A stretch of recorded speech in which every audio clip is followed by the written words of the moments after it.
Nah, kalian tadi telah melihat kan bagaimana bentuk desain dari suatu bendungan. Mengapa sih bagian bawah dari bendungan dibuat lebih tebal dibanding bagian atas dari bendungan? Nah,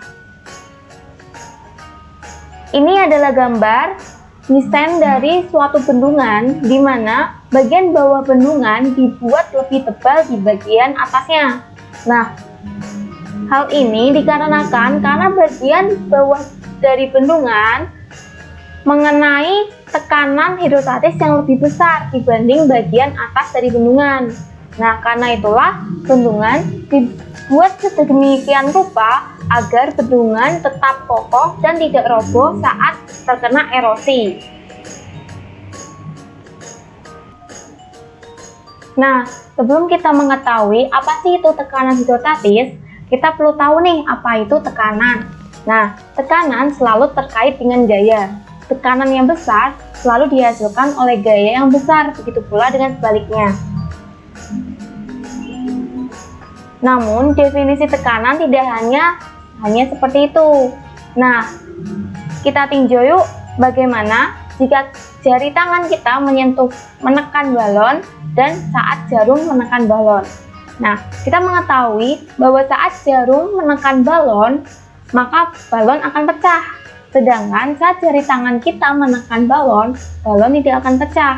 Nah, dari sini terlihat pada luas permukaan yang dikenai gaya juga berpengaruh dengan besarnya tekanan. Nah, luas permukaan dari jarum itu sendiri lebih kecil atau lebih runcing itu akan menyebabkan tekanan yang lebih besar dibanding jari tangan yang luas permukaannya lebih besar. Nah, itu adalah konsep tekanan dari zat padat. Lalu, bagaimana sih konsep tekanan yang kita terapkan pada fluida? Nah, di tekanan zat cair yang hanya disebabkan oleh gaya beratnya sendiri disebut tekanan hidrostatis. Nah, bagaimana sih fluida menghasilkan tekanan? Fluida sendiri di sini tersusun atas partikel-partikel di mana yang tersusun bisa tidak begitu rapat. Partikel-partikel tersebut bebas bergerak dan terus-menerus bergerak ke segala arah. Nah, di sini kita lihat pada gambar, di sini air kolam telah terbagi menjadi 5 lapisan. Nah, pada lapisan pertama, gaya gravitasi menarik ke bawah partikel-partikel pada lapisan pertama, maka lapisan tersebut memiliki suatu berat tertentu. Nah, gaya berat lapisan pertama menekan ke bawah pada lapisan kedua. Lapisan kedua inilah yang memiliki gaya gravitasi pada partikel-partikelnya sendiri ditambah dari gaya berat lapisan pertama. Nah, lalu bagaimana sih lapisan pada ketiga, lapisan keempat, dan kelima? Tentunya pada lapisan paling bawah itu juga memiliki gaya beratnya sendiri, juga memiliki gaya berat pada lapisan yang di atasnya. Maka dari itulah lapisan paling bawah atau kedalaman paling dalam dari setiap fluida akan memiliki tekanan yang paling besar karena lapisan itu mendapatkan gaya dorong paling besar dari lapisan dari atasnya juga.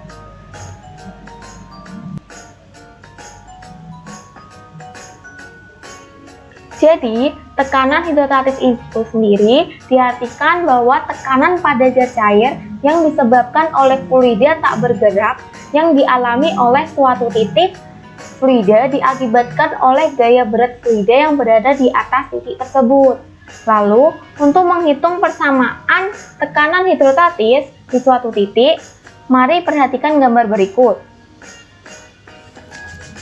Nah, dari gambar tersebut diperlihatkan bahwa sebuah titik dalam zat cair yang meletak pada kedalaman H.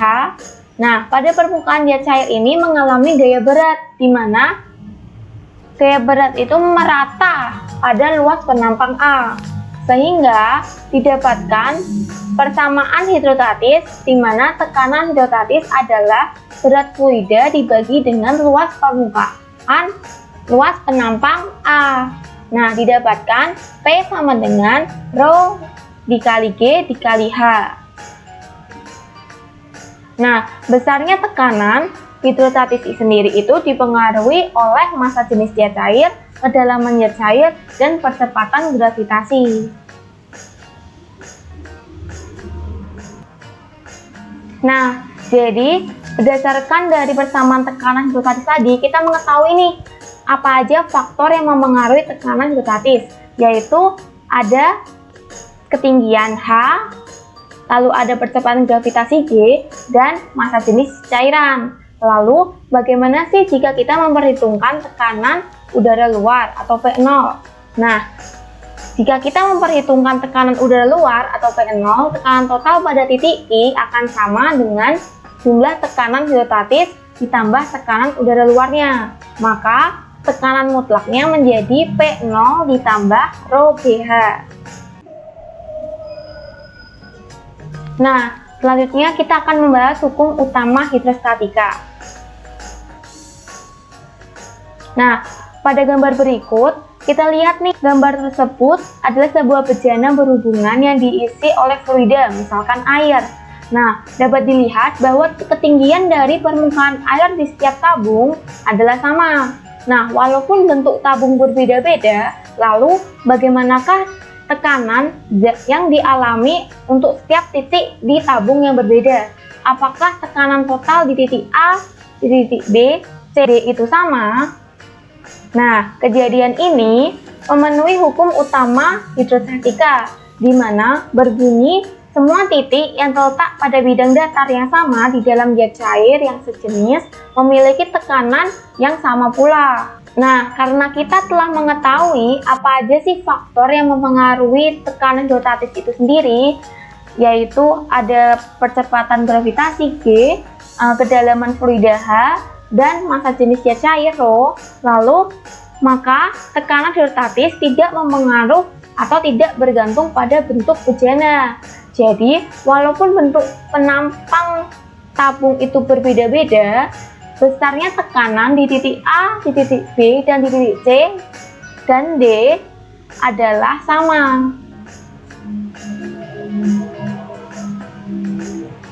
Nah, saya melakukan percobaan tekanan hidrostatika sederhana, di mana tujuan percobaan ini menentukan besar tekanan hidrostatis pada kedalaman tertentu pada zat cair dengan kita memerlukan alat-alat bahan yang mudah nih dicari di sekeliling kita, misalnya penggaris, botol air mineral bekas, selotip hitam, air biasa, dan paku.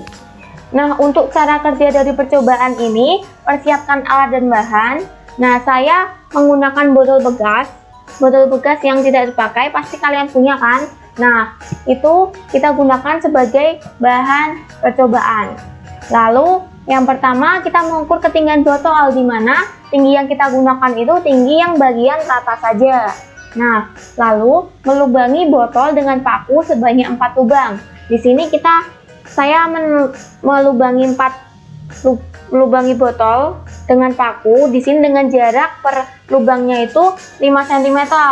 Nah, lalu kita menutup setiap lubang dengan selotip hitam. Nah, di sini saya persiapkan selotip. Nah, kita tutup setiap lubang dengan selotip. Seperti ini, sampai seluruh lubang tertutup dengan selotipnya. Setelah itu, kita isikan botol dengan air sampai atas lubang yang paling atas. Nah, setelah itu kita telah mengisi botol dengan air, kita menuju langkah selanjutnya, yaitu kita melepaskan seluruh selotip yang menutupi setiap lubang tersebut. Nah, lalu kita perhatikan nih apa yang terjadi dari pergerakan air yang keluar dari botol. Di sini saya telah melakukan percobaan di mana gambar ditunjukkan pergerakan air yang keluar dari setiap lubang tersebut. Nah, dan didapatkan data pengamatan di sini terlihat bahwa kedalaman yang paling besar itu juga memiliki tembakan air yang paling besar juga. Nah, kesimpulan yang dapat didapat dari percobaan ini yaitu ketika botol tanpa memakai penutup yang seperti kita lakukan tadi, maka akan terjadi semua lubang menyemburkan air, tetapi lubang yang paling bawah memiliki kekuatan pancaran yang paling besar atau kuat dibandingkan dengan lubang yang ada di atasnya. Nah, hal ini terjadi karena lubang paling bawah mendapatkan tekanan yang paling besar dibanding lubang yang ada di atasnya. Nah, percobaan ini sesuai ya teman-teman dengan teori yang kita bahas dengan tekanan hidrostatis tadi. Nah, apa sih penerapan tekanan hidrostatis dalam kehidupan sehari-hari? Nah, yang pertama itu ada peletakan lubang keluar air yang ada di dasar pada bak mandi. Nah, kalian pernah nggak sih memperhatikan lubang kuras pada bak mandi? Kenapa lubang kuras tersebut diletakkan paling bawah? Nah, peletakan lubang keluar air pada bagian dasar merupakan cara yang paling efektif, di mana air yang keluar akan bertekanan tinggi dengan arus yang menjadi lebih cepat, sehingga saat kita menguras air pun air akan cepat habis. Lalu penerapan yang kedua ada bendungan, seperti contoh gambar yang kita bahas di awal video ini. Dasar dari desain bendungan itu karena bagian bawah bendungan dibuat tebal agar tidak mudah roboh, karena bagian bawah bendungan itu sendiri mengenai tekanan hidrostatis yang paling besar, sehingga didesainlah sedemikian rupa agar bendungan tidak roboh dan tidak ambruk akibat erosi yang menimpa. Lalu yang ketiga ada menyelam. Saat kita melakukan menyelam, pernah nggak sih kalian saat kalian menyelam telinga kalian tuh merasa sakit? Nah, hal ini saat kita menyelam, badan kita seolah terangkat ke atas sehingga kita membutuhkan usaha yang lebih untuk bisa mencapai dasar. Nah, apalagi kalau kalian menyelam di laut, yang dimana semakin kamu menyelam pasti kamu akan merasa sakit, karena tidak pada air laut sendiri tekanan hidrostatis bagian bawah juga akan semakin besar. Nah, itulah teman-teman penjelasan dari materi tekanan hidrostatis, di mana penerapannya pun dapat kita aplikasikan dalam kehidupan sehari-hari.